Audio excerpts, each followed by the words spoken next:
시청자 여러분 반갑습니다. 저는 대전교육청 취업지원센터 팀장 고은경입니다.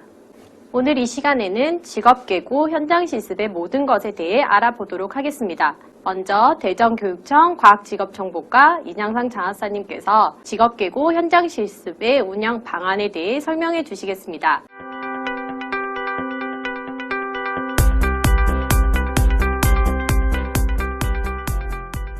장학사님 안녕하세요. 네, 안녕하세요. 대전광시교육청 과학직업정보과 현장실습을 담당하고 있는 이장상 장학사입니다. 반갑습니다. 네, 장학사님, 학부모님과 학생들은 학습 중심 현장실습이라는 단어가 조금 낯설 수 있는데요.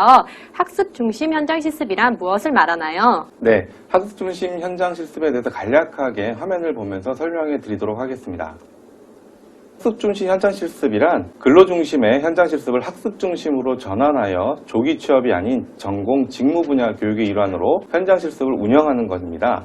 2018년도에 제도가 변화가 되었고요. 올해가 이제 3년차 진행되고 있는 제도가 학습 중심 현장실습 제도입니다. 현장실습과 취업의 개념이 명확하게 구분돼서 운영이 되는데요. 최대 3개월까지, 과거엔 6개월이었다면 최대 3개월까지 가능하고요.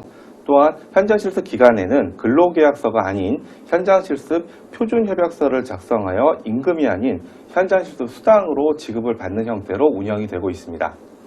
그렇군요. 그럼 2020년 현장실습 운영 방향은 어떻게 되나요?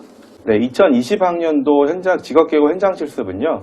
산업체 현장실습 참여율 확대를 통한 취업 연계 강화를 목표로 많은 제도가 보완이 되었습니다.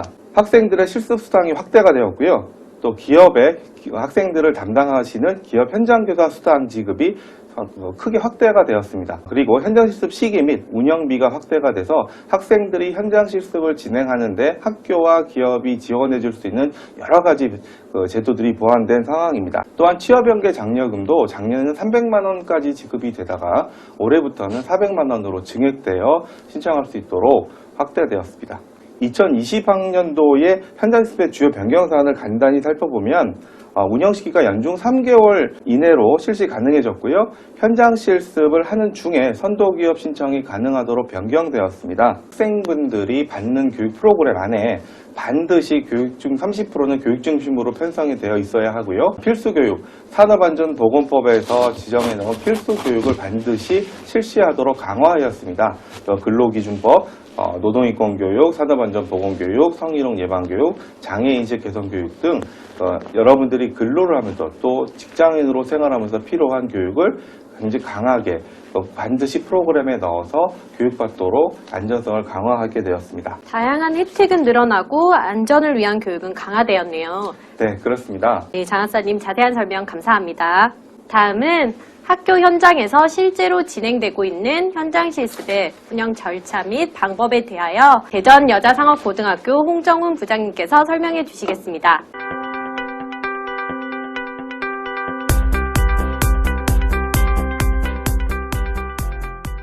부장님 안녕하세요. 안녕하세요. 대전여자상업고등학교 취업부장 홍정훈입니다. 부장님, 학교에서 운영되고 있는 현장실습 운영 흐름에 대해 안내 부탁드립니다. 네, 알겠습니다. 저도 화면 보면서 설명드리겠습니다. 현장실습 흐름도를 보시면 조금 복잡해 보일 수 있는데요. 이와 같이 여러 단계를 거쳐야 하는 이유는 현장실습은 취업에 앞서 학생이 기업체에서 실무 내용을 실습하는 과정이기 때문에 기업 선정에서부터 현장실습을 마칠 때까지 학생 중심에서 안전과 학습이 보장될 수 있도록 하기 위해서 여러 번 확인과 점검을 하기 때문에 조금 복잡해 보일 수 있습니다. 이 방송을 보시는 학부모님과 학생 여러분께서는 학교에서 이런 과정을 통해 우리 특성화고 학생들이 현장 실습을 나가는 거구나 이렇게 이해를 해주시면 좋을 것 같습니다. 네, 그럼 좀 더 자세히 설명해 주시겠습니까? 네, 하나씩 말씀드리겠습니다. 학생 중심 현장 실습을 진행하기 위해서 제일 먼저 학교에서는 교육부와 교육청 지침에 따라 매년 현장 실습 운영 계획이라고 하는 것을 세우게 됩니다. 그리고 그에 따라서 현장 실습을 실시하게 되는데요. 이때 현장 실습 운영위원회라고 하는 것을 구성하고요. 위원회에는 교사와 학부모뿐 아니라 기업체 인사 담당자, 고용노동부 관계자, 학교 전담 노무사 등 현장 실습에 관여하는 다양한 인사를 위촉해서 현장 실습에 참여하는 기업에 대한 적합성을 심의하고 있습니다. 현장 실습 운영 계획이 수립되고 나면 다음으로는 현장 실습이 가능한 기업체를 찾고 사전 답사를 통해 현장 실습이 가능한 기업인지를 확인하게 되겠습니다. 학생의 전공과 일치하는 직무인지, 위험도가 높거나 유해 요소는 없는지, 그리고 정부가 인정한 우수기업인지, 학생이 실습하는 데 필요한 시설이나 설비가 잘 갖춰져 있는지 등을 사전 답사를 통해서 확인하고 있습니다. 학교 또는 교육청 담당자가 기업체에 사전 답사를 갔을 때 확인하고 점검하는 요소들을 빠짐없이 체크하기 위해서 다음과 같이 방문조사 카드와 현장 실습 체크리스트를 활용하고 있습니다. 체크리스트를 통해서 현장 실습이 가능한 기업체라고 하는 게 확인되고 나면 현장 실습에 필요한 직무를 분석하고 그리고 회사에서 실제로 실습하게 될 내용을 학교에서 배운 NCS 실무교과와 접목시켜 현장 실습 프로그램이라고 하는 것을 개발하게 됩니다. 프로그램은 나중에 학생이 기업체에 나갔을 때 그때 배워야 될 그런 실무 내용 이외에도 사회에 첫 발을 내딛는 직장인으로서 알아야 할 기본 예절과 그리고 기업에 관한 조직 문화 이해, 그리고 업무에 대한 이해, 이런 것들이 다 포함되어 있고요. 직장 5대 법정 필수 교육인 노동인권 교육, 그리고 산업안전보건 교육, 성희롱 예방 교육, 장애인식 개선 교육 등도 프로그램 과정 안에 포함시켜서 직장생활 하는 데 필요한 기본 교육을 이수할 수 있도록 이렇게 구성하게 되겠습니다. 보고 계신 화면은 현장 실습 프로그램 구성 및 운영 계획서의 예시 화면입니다.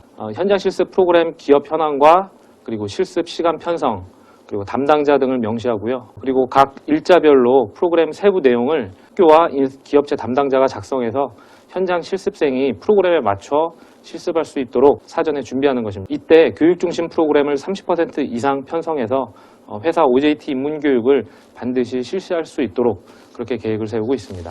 다음은 현장 실습 기업 선정 절차입니다. 현장 실습 기업은 현장 실습만 진행하는 참여 기업과 현장 실습 후 조기 취업이 가능한 이렇게 선도 기업으로 나눠지고요. 선도 기업이 가능한지의 판단은 앞서 보여드린 현장 실습 선정 체크리스트와 평가표에 의해서 교육청 승인을 받습니다. 현장 실습 운영 계획과 대상 기업 선정이 완료되고 나면 현장 실습 운영 계획에 대해 학생과 학부모를 대상으로 설명회를 실시합니다. 기업체에 대한 정보를 공지하고 그리고 현장 실습에 참여하는 학생들을 모집을 하게 되겠습니다. 이렇게 학생들이 모이고 나면 현장 실습에 참여하는 기업과 학생이 매칭을 하게 됩니다.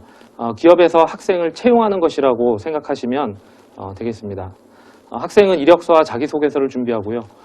회사에서는 서류 전형과 면접을 진행을 하고 공공기관이나 대기업같이 경우에 따라서는 NCS 직무 능력에 대한 필기고사를 치르는 그런 경우도 있습니다. 다음은 사전교육에 관한 내용입니다.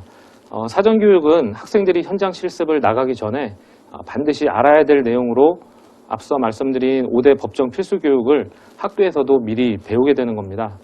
이 절차는 현장 실습생이 기업에 매칭된 후에 실시해도 되지만 학교별로 학사 일정에 따라서 실습 이전에 일괄 전체 학생을 대상으로 실시하는 경우가 많이 있습니다. 다음은 현장 실습 표준 협약서를 체결하는 단계입니다. 직장인이 기업체에서 근무할 때 근로계약서를 써서 근로조건에 대한 중요한 내용을 계약서로 남겨놓듯이 현장 실습을 하는데 가장 중요한 것이 현장 실습 표준 협약서를 작성하는 것입니다. 표준 협약서 안에는 기간, 그리고 근무 시간 등과 같은 현장 실습에 대한 전반적인 사항이 포함되어 있고요. 학생의 신분으로 실습에 임하는 것이기 때문에 야간 근로나 초과 근무 같은 실습이 아닌 근로의 성격은 금지하도록 협약서에 명시하고 있습니다.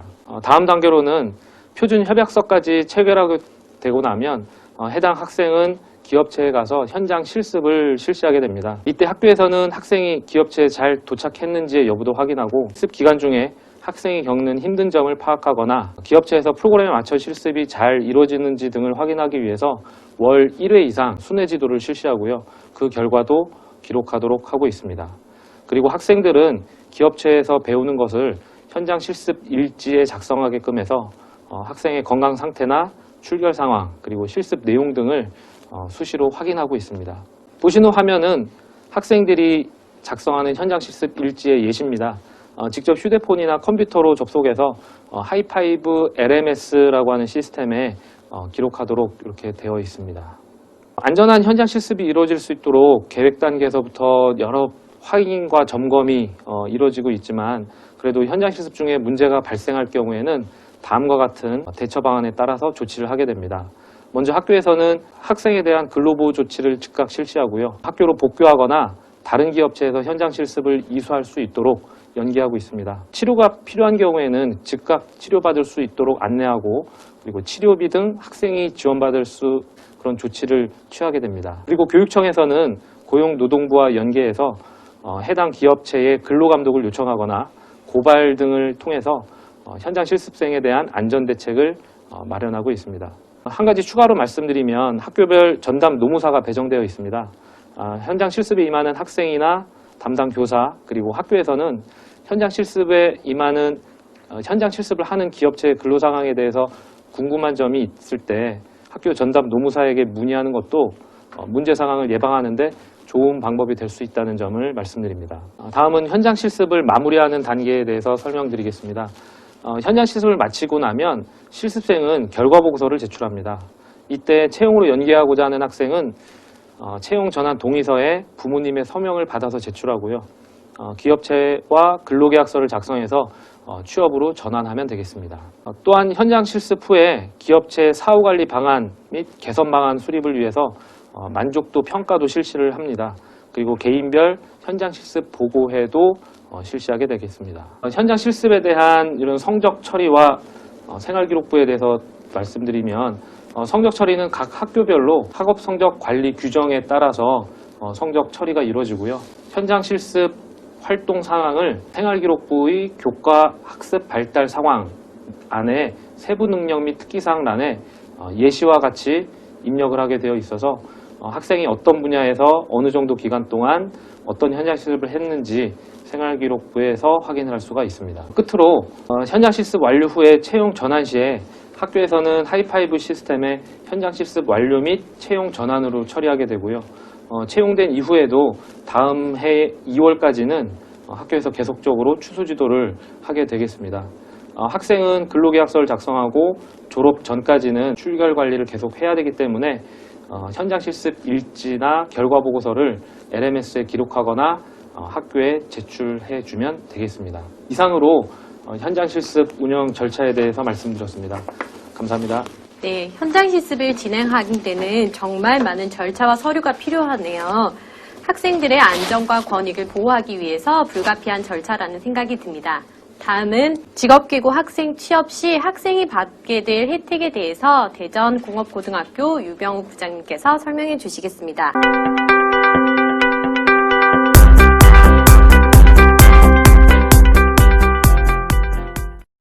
부장님 안녕하세요. 네, 안녕하세요. 대전공업고등학교 취업부장 유병욱입니다. 네, 부장님, 직업계고 학생이 현장 실습 진행 혹은 취업 시 받게 될 혜택에 대해 안내 부탁드립니다. 네, 알겠습니다. 직업계고를 졸업한 학생들에게는 다양한 혜택이 제공되고 있습니다. 이러한 부분을 잘 확인하고 그리고 활용한다면 학생들에게 많은 도움이 되리라 생각합니다. 저도 화면 보면서 설명드리도록 하겠습니다. 네, 먼저 현장 실습 수당에 대해서 설명드리도록 하겠습니다.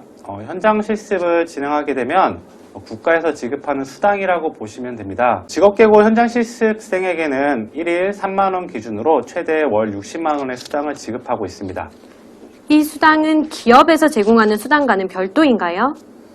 네, 맞습니다. 기업에서 제공되는 수당과는 별도로 한국장학재단을 통해 지급될 예정입니다. 단순히 월 60만 원이라고 하면 큰 돈이 아니라고 생각될 수가 있는데요. 기업에서 지급되는 수당과 중복으로 지급될 수 있습니다. 즉, 월 40시간 기준으로 하면 기업에서 지급되는 수당 123만 원에 60만 원을 추가로 받는 것이 가능합니다. 183만 원의 수당을 받게 되는 것이기 때문에 월급과 거의 유사하다고 보시면 될 것 같습니다. 다음은 고교 취업연계 장려금에 대해 설명드리도록 하겠습니다. 취업연계 장려금은 학생들에게 가장 먼저 지급되는 혜택이라고 볼 수 있습니다. 직업계고 학생들이 중소 그리고 중견 기업에 취업하여 6개월 이상 근속을 유지하는 조건으로 정규직 취업 시 1인당 400만 원의 장려금을 지급합니다. 작년까지는 300만 원으로 알고 있었는데 올해는 100만 원이 늘었군요. 네, 그렇습니다.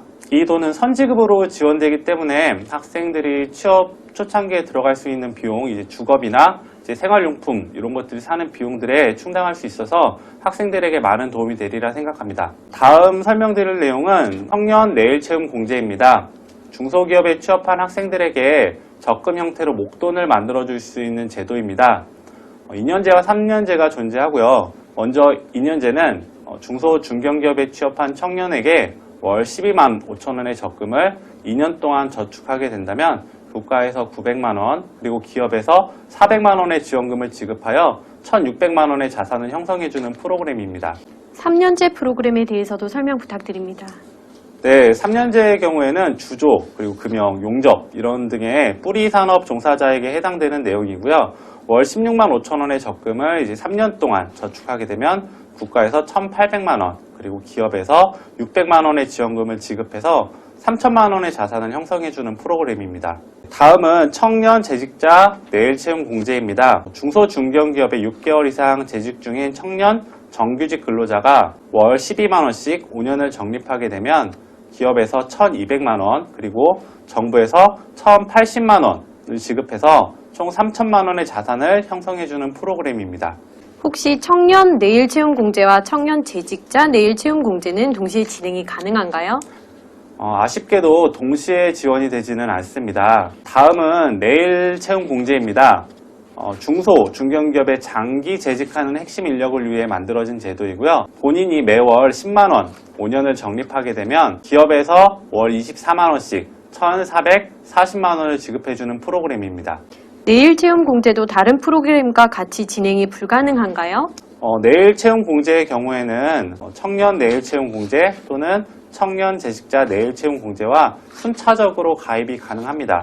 전반적으로 이러한 적금 형태의 혜택들은 중복 지원이 되지 않고 순차적으로 이제 지원을 받을 수가 있습니다. 지금까지 설명한 청년 내일 채용 공제 그리고 청년 재직자 내일 채용 공제에 대한 비교입니다. 앞서 말씀드린 바와 같이 정부 지원금으로 중복 가입은 동시 가입은 불가능하고요. 플랜 1, 2로 이제 순차적으로 이렇게 가입하는 방법을 제가 알려드리도록 하겠습니다. 플랜 1의 경우를 보시게 되면은 취업 연계 장려금을 받고 청년 내일 채용 공제를 하고 그 다음에 내일 채용 공제를 연속으로 해서 총 7년 6개월 동안 개인 부담금이 900만 원이 되고요. 그리고 나중에 적립금으로 받는 돈이 약 4천만 원을 마련할 수 있는 플랜입니다. 두 번째 플랜은 취업 연계 장려금 후에 청년 재직자 내일 채용 공제, 그 다음에 내일 채용 공제 이렇게 해서 10년 6개월 동안 이렇게 진행을 할 수가 있고요. 총 하면은 5,400만 원 정도의 자산을 형성할 수 있는 프로그램이라고 보시면 될 것 같습니다.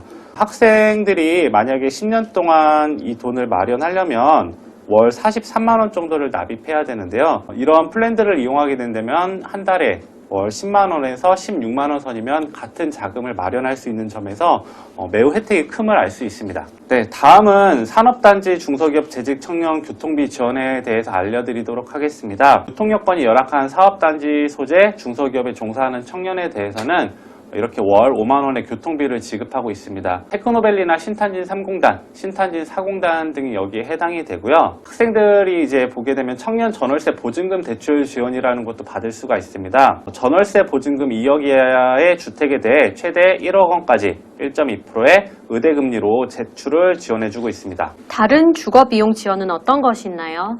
네, 일반 주택 청약 종합저축에 비해서 1.5%의 우대금리를 제공하고 있는 청년 우대형 청약통장, 그리고 연 2.3에서 2.7%의 금리를 제공하는 청년 버팀목 전세대출, 그리고 연 1.8% 금리를 제공하는 청년 전용 보증부 월세 대출이 있습니다. 주거 비용에 대한 정말 많은 지원이 있네요. 다른 혜택에 대해서도 안내 부탁드립니다. 네, 세금 혜택을 들 수가 있겠는데요. 소득세 감면이 가능합니다. 중소기업 취업 청년의 경우에는 취업일로부터 5년간 소득세의 90%를 감면받게 됩니다. 네, 우리 학생들의 평생 성장을 위해서도 계속 공부하는 것이 중요한데요. 학생들이 취업을 했다고 해서 학업을 중단하거나 포기하는 것은 아닙니다. 고졸 취업 학생들을 위한 다양한 후 진학 프로그램이 많이 있는데요. 부장님, 선취업 후 진학 지원 정책에 대해서도 설명 부탁드립니다. 선취업 후진학을 위한 다양한 지원 방안에 대해서 설명드리도록 하겠습니다. 선취업 후진학은 말 그대로 취업 후에 대학 진학이 가능하고 그 일과 학업을 병행할 수 있도록 도와주는 제도라고 보실 수 있습니다. 화면 보시면서 안내해 드리도록 하겠습니다.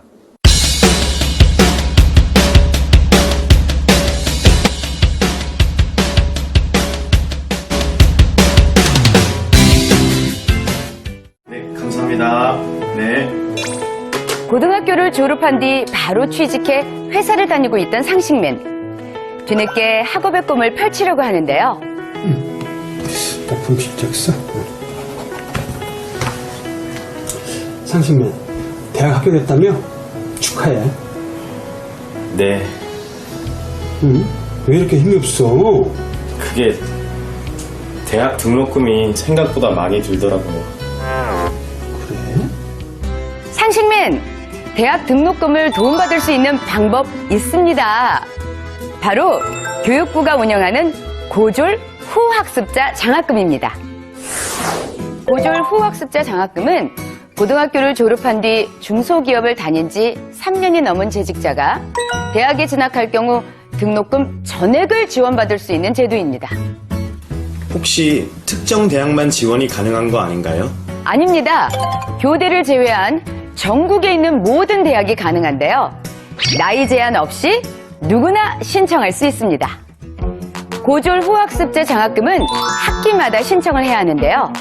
학기당 4개월은 회사에 의무적으로 근무를 해야 합니다.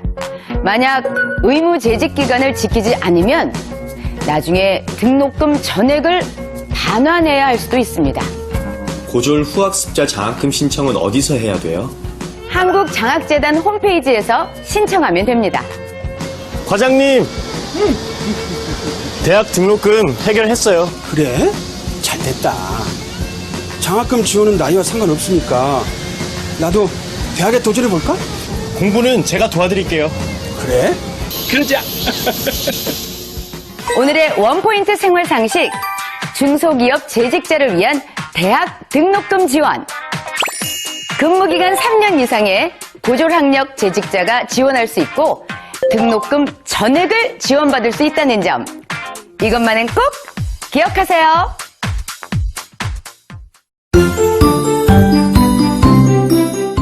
먼저 재직자 특별 전형에 대해서 알려드리겠습니다. 직업계고 졸업생으로 산업체 근무 경력이 3년 이상이 되면 수능 시험 없이 서류와 면접으로 대학에서 학생들을 선발이 가능합니다. 그래서 일과 학습을 병행하는 과정이고요.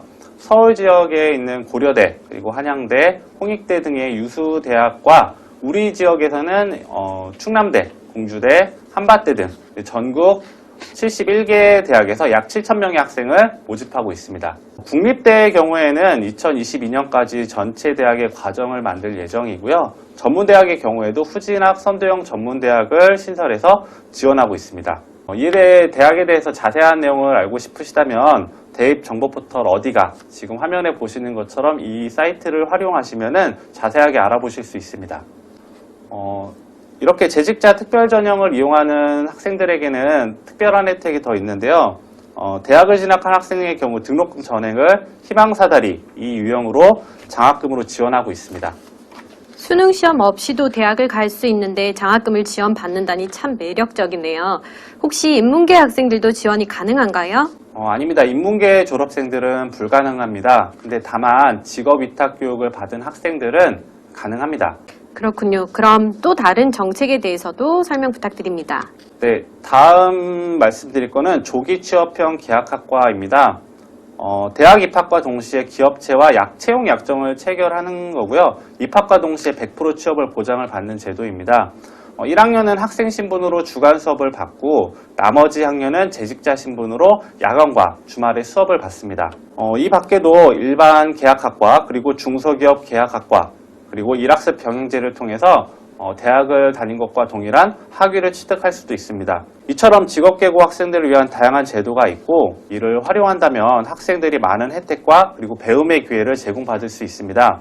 학생들이 이러한 제도를 잘 알고 활용할 수 있었으면 좋겠습니다. 네, 정말 많은 방법이 있었네요.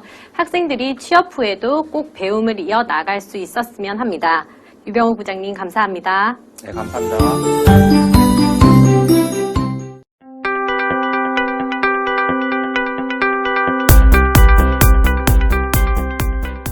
코로나19로 인해 우리 사회가 많은 어려움을 겪고 있는데요. 현장 실습도 마찬가지입니다. 대전교육청 이장상 장학사님을 다시 모셔서 코로나19 확산에 따른 현장 실습 방역 대책에 대해 알아보도록 하겠습니다. 코로나19로 현장 실습을 진행하는 데 많은 어려움이 있으리라 예상됩니다. 이에 대한 대응 방안을 말씀해 주세요. 네, 화면 보시면서 말씀드리도록 하겠습니다. 교육부에서도 코로나19가 재확산이 되면서 코로나19에 대비해서 현장 실습을 운영하는 방안에 대해서 새롭게 발표를 했습니다. 그 근거를 통해서 말씀드리도록 하겠습니다. 코로나19 상황 때 확산될 때 저희들이 현장 실습을 진행하게 되면 절차별로 대응 방안을 마련을 했는데요. 첫 번째로 코로나19 감염병에 대한 사전교육을, 안전교육을 강화해서 경각심을 좀 제고하고 있으며 현장 실습 안전물품을 학생들에게 지급할 수 있도록 예산을 저희들이 돌릴 수 있도록 활용할 수 있도록 저희들이 지원했고요. 절차별로 1단계부터 7단계까지 현장 실습에 관련된 내용들을 절차를 마련해서 안내를 해드렸습니다. 그 절차별로 먼저 설명을 드리면 첫 번째로 현장 실습 사전교육 시에는 학생들 대상으로 대면 교육을 했다면 2, 3단계는 원격 교육으로 하고요. 그리고 기업 사전 점검 시 방역수준 준수를 반드시 해야 하고요. 학생 면접 시에는 원격 면접을 우선으로 하고 원격 면접이 어려울 경우에는 동행 면접 인도를 하게 되어 있습니다. 그리고 학생들이 현장 실습을 진행을 하게 되면 개인 방역물품 지급하고요.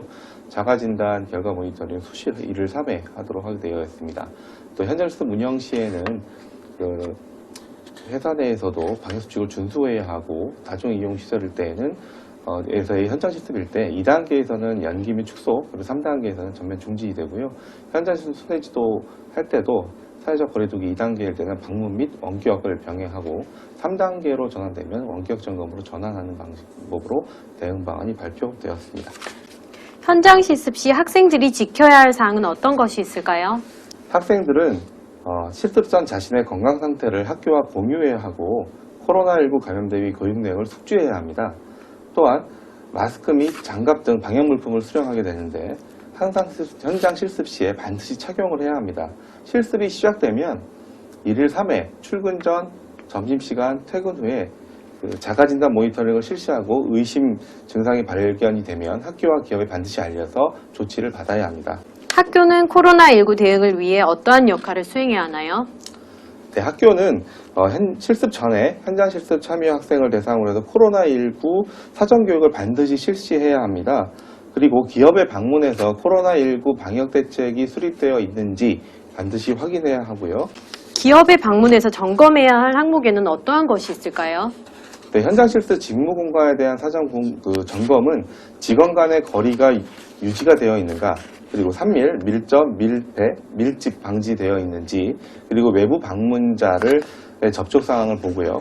그리고 증상 발현 시 조치 체계, 그리고 방역 물품이 구비되어 있는지, 방역 담당자가 지정이 되어 준비되어 있는지 등을 점검하게 됩니다. 그리고 학생들이 실습이 시작이 되면 실습생의 건강 상태를 자가진단 결과를 순회지도를 통해서 학생들의 건강 상태를 수시로 점검해야 합니다. 현장 실습 기업은 방역을 위해 어떤 노력을 해야 하나요? 네, 기업도 현장 실습을 진행하면서 실습 전에 가급적 원격 면접을 진행해서 학생들을 선발해야 하고요. 그리고 실습 중에는 출입자를 대상으로 해서 발열, 호흡기 증상을 1회 이상 확인하고 손 세척제와 마스크 등을 방역용품을 비치해서 코로나19 확산에 대비할 수 있는 대비를 하고 있어야 합니다. 이런 철저한 대비에도 불구하고 유증상자가 발생했을 시 대응 방안에 대해서도 안내해 주시기 바랍니다. 네, 물론 이런 사례가 발생이 되면 안 되겠지만 부득이하게 발생이 된다고 하면 실습생은 의심 증상 발견 시 담당 교사와 기업 현장 교사에게 즉시 보고해야 되고요. 자택에서 3, 4일간 경과를 관찰하고 증상이 악화되면 인근 선별진료소나 보건소에 검사를 받아야 합니다. 학교 담당 교사는 유증상 학생들의 출근 금지 및 격리를 안내하고요. 즉시 교육청에 보고해야 합니다. 또한 유증상 학생의 치료 현황을 모니터링해서 현장 실습을 지속해야 될지 말할지 여부를 판단하게 됩니다. 현장 실습 지속 여부는 방역 전문가의 의견을 참고하고 결정하고요. 진단 결과 음성이 판정이 되더라도 가급적이면 2주간의 자가격리를 갖도록 권장하고 있습니다. 네, 잘 알겠습니다. 학생, 학교, 기업이 방역 지침을 준수하여 안전한 현장 실습이 진행되었으면 합니다. 저희 방송이 진행되는 중에 채팅창을 통해 현장 실습에 대한 질문이 많이 올라왔는데요. 가장 많이 문의한 질문에 대해 답변 부탁드립니다. 먼저 첫 번째 질문입니다. 기업 취업 후 군입대를 하게 되면 취업 시 받는 각종 혜택 사업은 어떻게 처리되나요? 네, 군입대를 하게 되면 그동안에 봤던 사업들은 군 제대 시까지 다 유예가 됩니다. 그래서 군 입대를 하게 되면 그동안에 받던 혜택들이 없어지는 것이 아니고 유예가 됐다가 군 제대 후에 다시 복직을 하게 되면 그 혜택들이 이어지게 됩니다. 대표적인 것이 청년 내일 채용 공제 같은 것이 그 예가 되겠죠. 네, 두 번째 질문입니다. 주말이나 공휴일에도 현장 실습이 가능한가요? 네, 협의에 따라서 주말이나 공휴일에 현장 실습 실시는 가능합니다. 다만 평일에 그 일수만큼 휴업일을 제공해 주어야 합니다. 그 현장 실습 표준 요약서를 작성할 때 보면 아시겠지만 주 5일 이내 하야였거든요. 그러면 주말에 이틀을 나오면 평일 중에 이틀을 휴일을 반드시 주어야 합니다. 그리고 현장 실습 중에 또 개인적인 사정인데 결석을 했을 경우에는 현장 실습 일에 해당하는 학교의 수업 일수의 결석으로 체크하게 됩니다. 네, 마지막 질문 하도록 하겠습니다. LMS 시스템으로 실습 일지를 작성하는 것은 필수인가요? LMS 시스템 사용은 필수입니다. 올해 작년까지는 LMS 현장 실습 일지를 쓰는 그 수기로 작성하는 것과 LMS를 쓰는 것이 선택적이었는데 올해 같은 경우에 현장 실습에 나가는 학생들에 대한 수당을 지급하는 근거로 LMS 실습 일지를 기준으로 주기 때문에 올해 같은 경우에는 반드시 작성을 해야 하고요. 당일날 현장 실습 중에 프로그램대로 진행이 되는 여부라든지 현장 실습에 배웠던 내용이라든지 이런 내용을 적을 수 있도록 LMS를 통해서 일지를 활용하면 되고요. 반드시 그날 현장 실습을 사용했다라고 하는 부분을 체크를 해줘야 나중에 학교에서 일괄 확인하여 현장 실습 수당이 지급이 가능한 날인지 아닌지 판명을 받게 됩니다. 그래서 올해부터는 LMS를 통한 현장 실습 일지를 작성하는 것은 필수로 보시면 되겠습니다. 네, 장하사님 감사합니다. 오늘 방송을 통해 학습 중심 현장 실습의 의미와 절차를 이해하고 궁금증을 해결하여 직업계고 학생들의 안전하고 보람있는 현장 실습이 진행되기를 바랍니다. 이상으로 대전교육청 온라인 현장 실습 설명회를 마치겠습니다. 감사합니다.